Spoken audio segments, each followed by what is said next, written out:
ఇలాంటి వీడియో మీరు ఇంతకు ముందు చూసినది కానీ మళ్ళీ చూడండి. ఏం తప్పేంటి? Hello friends, the village chapters కి స్వాగతం, సుస్వాగతం. ఈ వర్షాకాలంలో వరి పంట ఎలా వేస్తారో, నారు ఎలా పోస్తారో దగ్గర ఉండి చూడడం ఇదే నాకు మొదటిసారి. నిజానికి నేను అప్పుడప్పుడు పొలానికి వచ్చిన ఇలా స్వయంగా బురదలోకి దిగి పని చేయడం మాత్రం నా లైఫ్లో ఇదే ఫస్ట్ టైం. అంటే చిన్నప్పుడు అప్పుడప్పుడు దిగేవాడిని, అదంతా మనకు గుర్తులేదు. నా అనుభూతిని ఈరోజు మీతో పంచుకుంటున్నాను. వీడియోని లైక్ చేసి సబ్స్క్రైబ్ చేసి సపోర్ట్ చేయండి. వరి పంట వేసే ముందు ప్రాసెస్ చాలా ఇంట్రెస్టింగ్గా ఉంటుంది.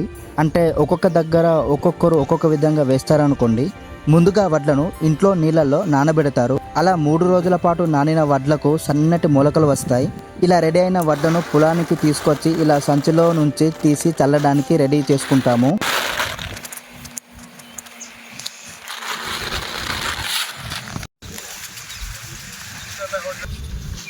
ఇలా సిద్ధం చేసిన వడ్లను దున్ని సిద్ధం చేసిన బురదలో పొలంలో సమానంగా చల్లుతారు. ఈ వడ్లు మొలకెత్తి కొద్ది రోజుల్లో మంచి పచ్చటి నారుగా ఎదుగుతుంది. ఈ ప్రాసెస్ లో నేను కూడా భాగమవడం, నా చేతులతో వడ్లు చల్లడం నాకు చాలా కొత్తగా, ఎంతో హ్యాపీగా అనిపించింది.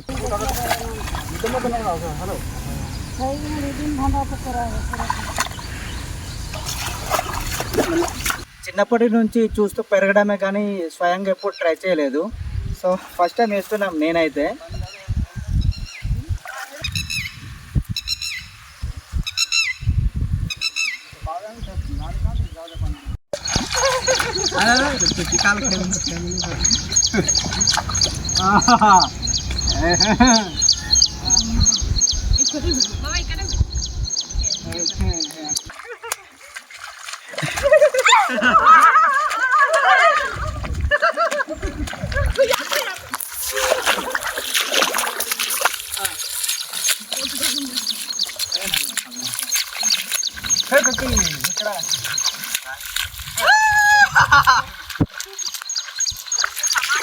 వడ్లు చల్లిన దాదాపు 20 రోజులకు ఆ నారు ఎదిగి ఇలా పచ్చగా ఒక ల్యాండ్స్కేప్ లా తయారవుతుంది.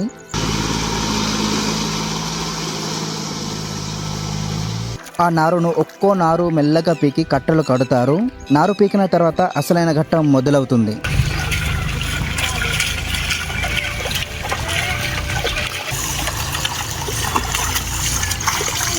మా ఫ్యామిలీతో పాటు కూలీలను కూడా పిలిపించి అందరం కలిసి సరదాగా ముచ్చట్లు చెప్పుకుంటూ పొలంలో ప్రతి దొయ్యలో ఈ నారును నాటడం మొదలుపెట్టాం.